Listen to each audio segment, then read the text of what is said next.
This is Shobhan Ray from Dynt. We are here in London and we are going to meet Nitin Kumar, who's the #1 dart player in India, and he's the first Indian to be playing in the World Darts Championship.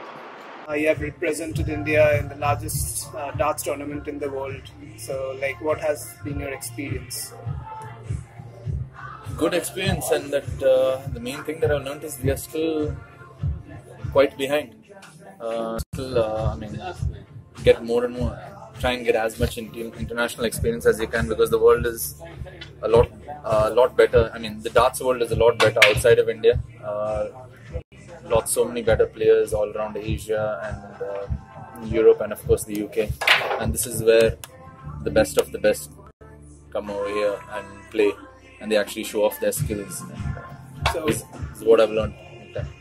What do you have to take away from here? Practice, definitely, but it's just not all about practice, because I know people in India every year, we do give it the time, we do practice our 5, 6 hours, 7, 8 hours and all that stuff. But right now it's not just about practice, it's not just about maintaining averages, it's about how you actually handle pressure and how consistent you are. Because I'm pretty sure that there are quite a few Indians who can maintain world record averages for 1 or 2 legs. The world's best do it for 20, 30 legs on the trot. So that's what it is, consistency. Why does darts thrive out here in the UK but it doesn't in India? It's definitely a pub game over here. Everyone enjoys their drink, and darts is something that everyone know about. A person who hasn't thrown darts in his life comes to me on a random day and says, "Hey, okay, you're Nitin Kumar, the darts player," and oh, cool. And it's random people again then start talking about how players used to play in the 80s and the 90s and all, and they maybe touched darts once or twice in their life. They aren't serious dart players, they aren't even social darters, but they know about darts. That's something that I don't think is in India. If you go anywhere around in India and actually telling that, "Hey, what do you do?" "I do darts," and they're like, "Okay, cool, you dance. What form of dance?" That's the problem. People are unaware of the game. Is it really difficult to make people understand in India how big a deal is it for someone to represent their country in a tournament like this? It is, because I do know a lot of people who say, "Hey, you know what? I know people in the army who are so good as marksmen. They just throw anything and it'll go exactly where it's supposed to go." It's this comes with practice. It's not something that you can just learn day one and be good at it. It's more of a mental game as well, where you actually have to handle pressure. Anyone can throw darts. It's how you handle it at the biggest of moments, and how consistent you are when you have 100,000 people behind you screaming your name or against you. Not missing by millimeters. That's the difference. Obviously, you'll go back home and you'll have a good reception back home among the darts community. So what message do you have for them? And obviously you'll want one of the Indians to accompany you next year when you come here. Yeah. I hope I don't get a great reception. I have tremendous stage fright. I might not know what to speak if that actually happens. Apart from that, I really hope that people actually join me next year for the qualifying school, PDC school. World Championship, of course, I'm going to be greedy and arrogant and say that I'm the one who's going to come again next year, because I am going to win the next tournament. But I'll enjoy it if everyone gives it their best shot and actually tries to thrash me as much as they can. Because that's what I actually love. I've always been a sportsman all my life, and this is something that I really, really would like to do. Prove that you're the best by actually beating me. If I have a target on my back, then you got to go through me. Unfortunately, I'm #1, and it's hard to actually keep that for a long time. So that's what I got to do. Game-wise, how difficult is it?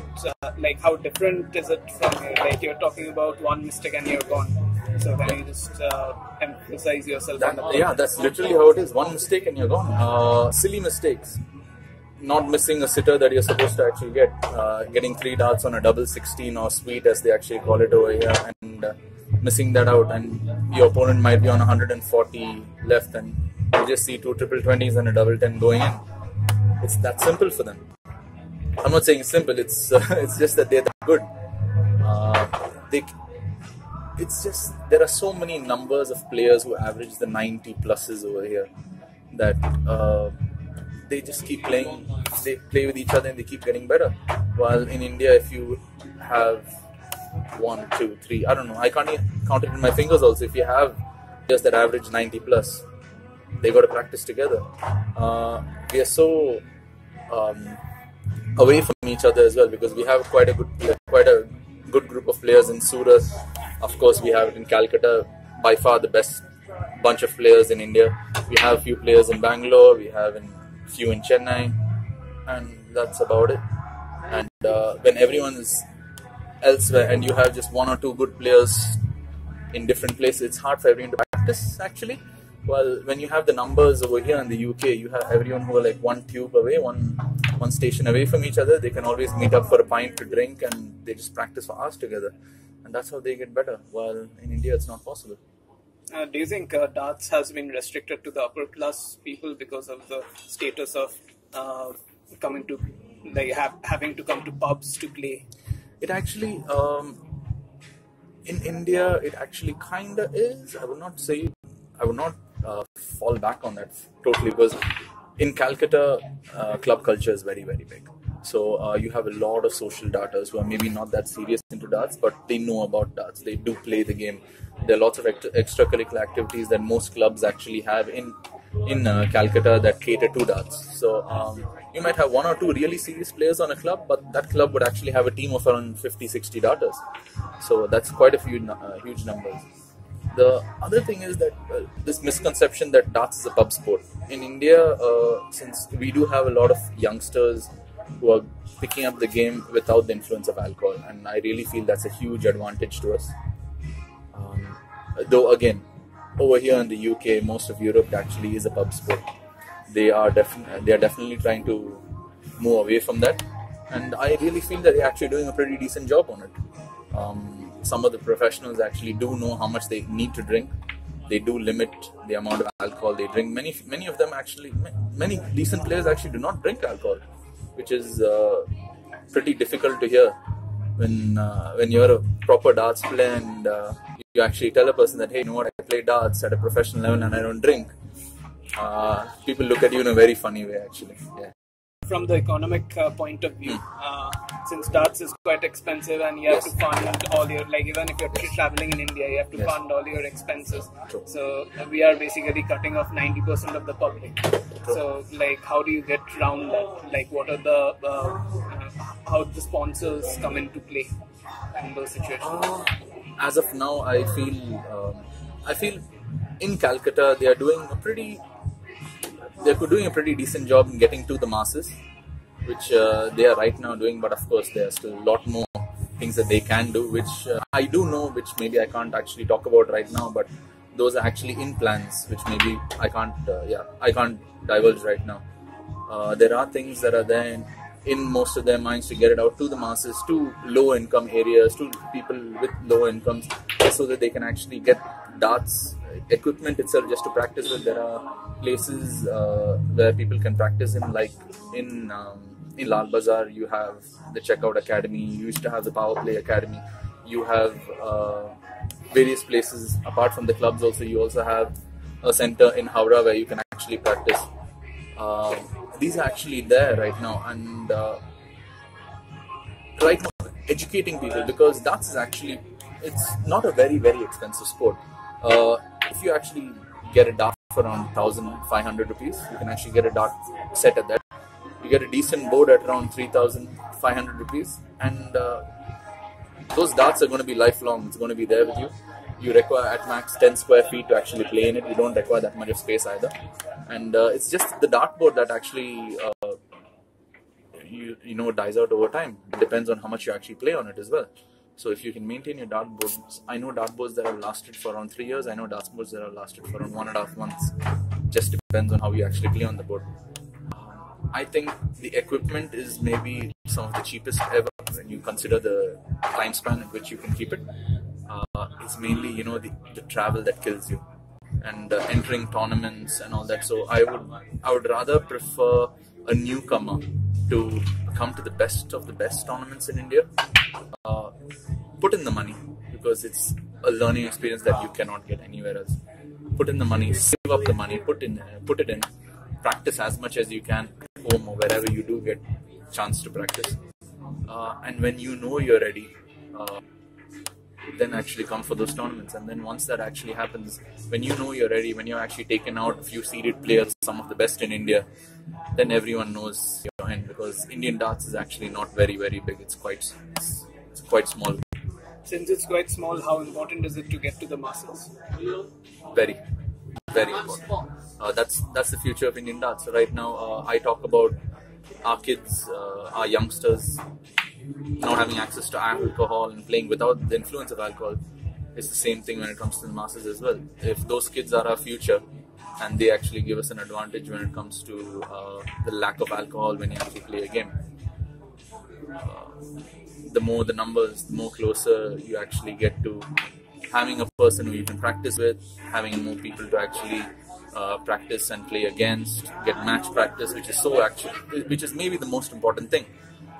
That's the only thing that can give you, what do you say? It's the only thing that can actually get you ready for maintaining your nerves in a match. That's the only thing. Nothing else can. Now, talking about nerves, you would have liked to go deep into the tournament.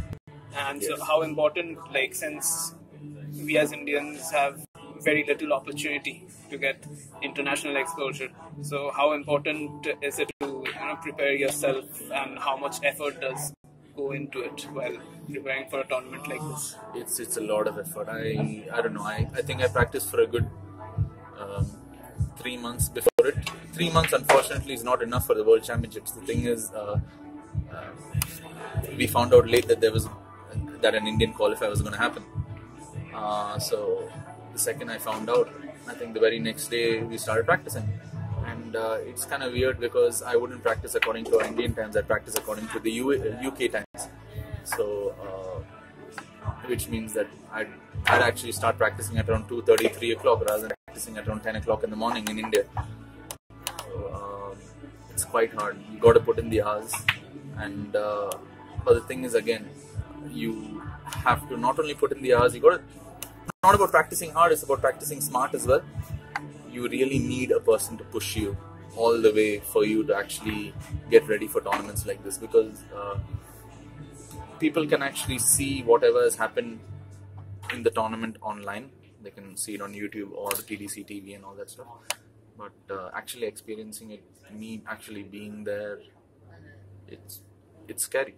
It's really scary. Now that you have experienced this, what will you do differently next time? Next time, practice as much as possible. But I do have got to actually get myself tuned in mentally more than actually physically, because I do know I could have played better when it was on stage, and even at the PDC Q school, I know I could have played much better. That's not my. I know how good I can play. I know how long I can actually maintain those levels of play as well. Not the inconsistent chump you actually saw on the videos and everything, and many people in India know that as well. At least people who I've been fortunate enough with to play against, they know. That's about it. Actually, just getting myself tuned mentally. I can't succumb to pressure and make mistakes that beginners normally would. I've been playing for 20 years. I'm not supposed to be doing that, and I am guilty of doing that. How much has your nerves come to play and your mistakes, whatever you have made? It's been all nerves. That's about it. Unfortunately, again, I'm the first Indian here. That's the pain. That's the problem. I really wish someone was here who had reached this particular level and says, you know what, this is going to happen to you. Get ready. But unfortunately, I'm the one who's actually getting it. It's nice to get kicked in the behind once in a while, as long as you're learning. I don't like getting kicked in the behind. So, yeah. Are you taking it as a failure, or are you taking it as an achievement? You know, my family, friends, colleagues, fellow dart players in India, darts manufacturers, sponsors, everyone, whoever have assisted me, every small bit. It's a huge success for all of them, because now we actually know that it's possible for an Indian to do this, and you don't need to just get a chance to actually go there. you have to actually earn your chance to go there, and that's something that I'm happy I was able to earn. I couldn't get it the easy way. I had to actually do it the hard way and actually beat the best and get to the world stage. It's quite hard, but I'm really happy with regards to that. No one can take this away from me, the first Indian. So, but I really want more people to actually follow in. So you have opened the gates, floodgates. So I have, and looking. The good thing is I cannot actually talk about India in terms of population and darts. Population 1 billion darts, very minute. So I cannot say that there are going to be a lot more players running behind me and trying to actually do something. But the number is growing, and every day we have a group where we actually check up on all random tournaments and new stuff and all going on. And it's very encouraging to actually see new players you require once you actually beat me, right? So, but yeah, people are making my eyes open up a little, widen a little. So it's good. It's good for me as well. It'll help me grow. Thank you for your time. Sure. Thank you very much.